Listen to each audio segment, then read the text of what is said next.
السلام علیکم ناظرین کرام، نئی ویڈیو میں آپ کو خوش آمدید کہتے ہیں۔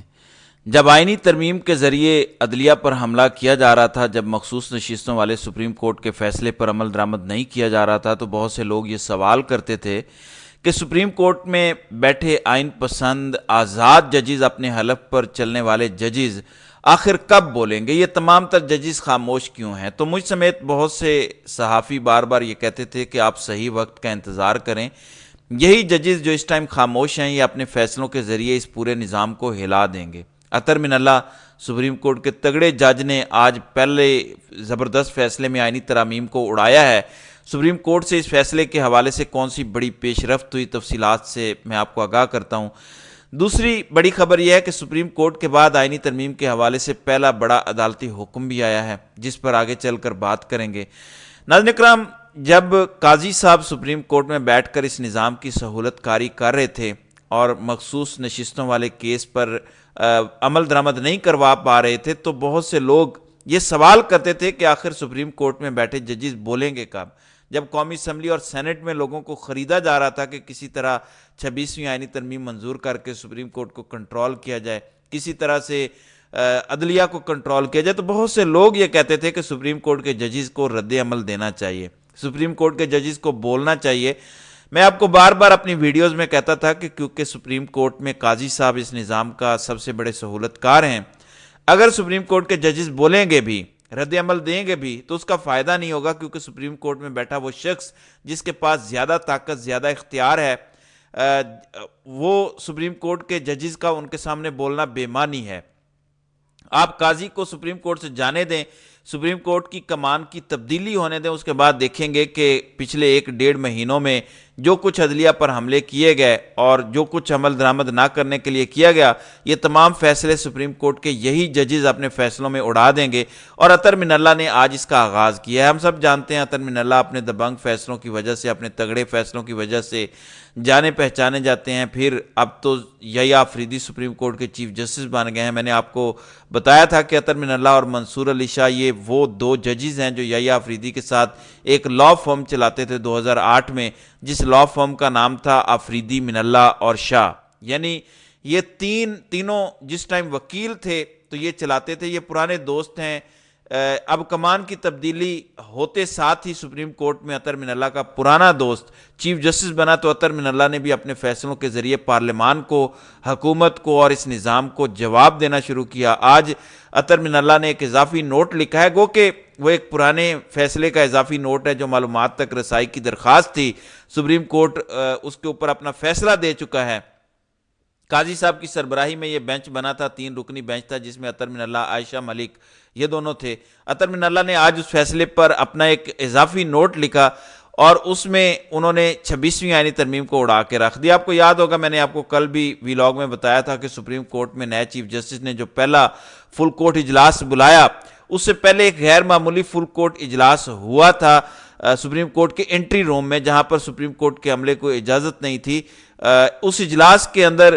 سپریم کورٹ کے 15 ججز نے یہ فیصلہ کیا تھا کہ 26ویں آئینی ترمیم پر بھرپور جواب پارلیمان کو دیا جائے گا۔ اسی وجہ سے شہر اقتدار میں دوڑیں لگی، اسی وجہ سے یحییٰ آفریدی کے خلاف کانسپریسیز شروع ہو گئیں، اسی وجہ سے تو 27ویں آئینی ترمیم کی باتیں شروع ہوئیں، کیونکہ 26ویں آئینی ترمیم سپریم کورٹ کے ججز اس ترمیم پر اپنا فیصلہ سنا چکے ہیں۔ اطہر من اللہ نے یہ جو اضافی نوٹ لکھا،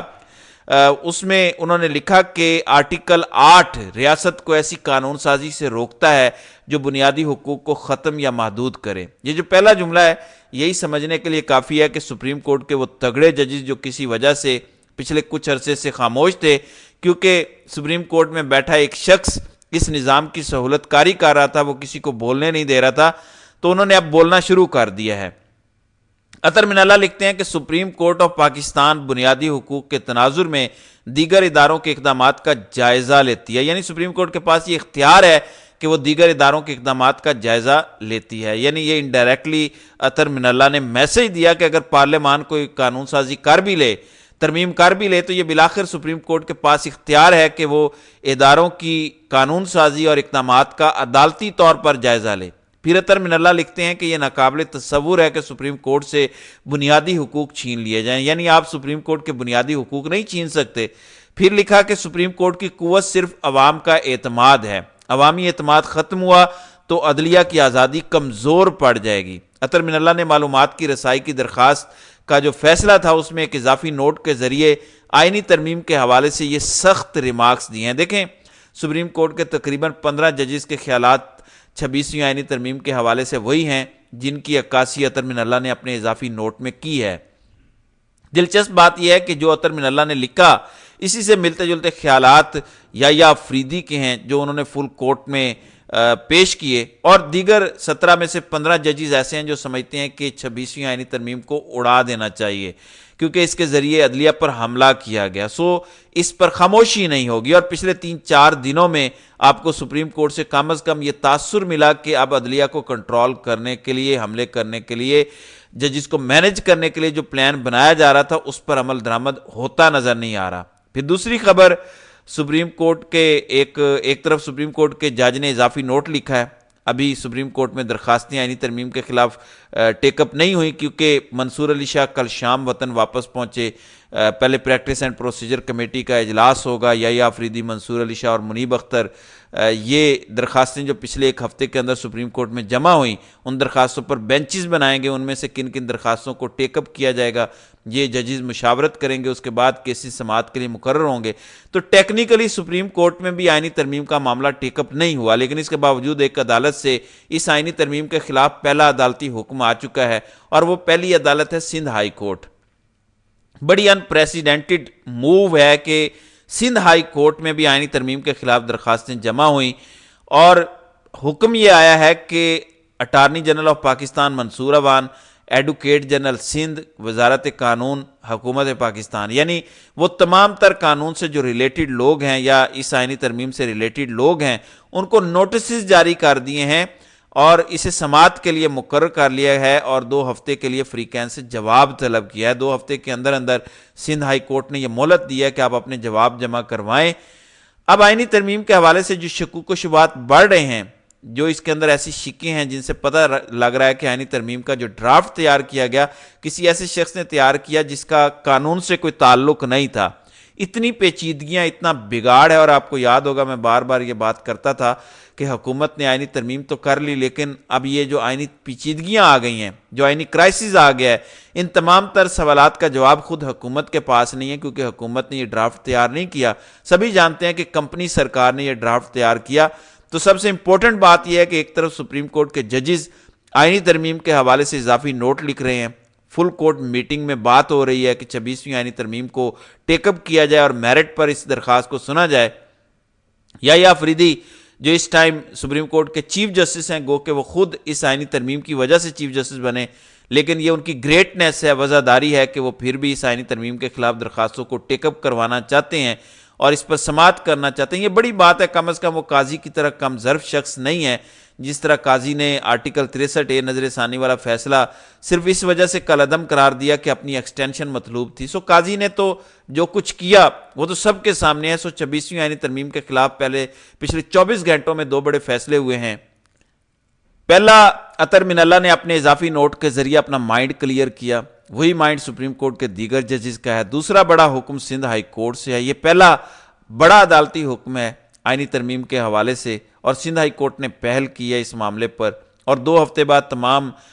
فری کین کو نوٹس جاری کر کے یہ کیس ملتوی کیا ہے اور جواب طلب کیا ہے۔ اب سندھ ہائی کورٹ سے کم از کم یہ جواب آ جائے گا کہ سندھ ہائی کورٹ میں جواب کیا جمع کرواتی ہے حکومت، پھر اس کے اکارڈنگلی جب سپریم کورٹ ان معاملات کو ٹیک اپ کرے گی، کیونکہ منصور علی شاہ آ چکے ہیں، ممکن ہے کہ 12 سے 14 گھنٹوں میں پہلا پریکٹس اینڈ پروسیجر کمیٹی کا اجلاس ہو جائے۔ جو اس ٹائم سپریم کورٹ میں پینڈنگ کیسز ہیں، جو درخواستیں پچھلے ہفتے دائر ہوئی ہیں، جن میں بڑی بڑی درخواستیں ہیں، ایک تو 26ویں آئینی ترمیم کے خلاف ہے، پھر الیکشن کمیشن کے خلاف درخواست ہے جو سلمان اکرم راجہ نے دائر کیا، پھر تیسری اہم درخواست مخصوص نشستوں والے فیصلے پر جو عمل درآمد نہیں ہوا، چوتھی پھر جو ایک صدارتی ریفرنس آیا۔ تو یہ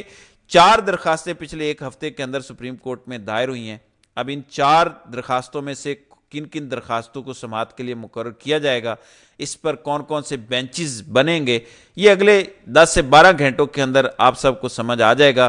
اور سپریم کورٹ آف پاکستان آئینی ترمیم کے معاملات کو ٹیک اپ کر کے حکومت کو آنے والے دنوں میں بہت بڑا سرپرائز دینے جا رہی ہے۔ تو ناظرین کرام، آپ کی اس ویڈیو کے حوالے سے کیا رائے ہے؟ آپ اپنی رائے کا اظہار کامنٹ سیکشن میں ضرور کیجیے گا۔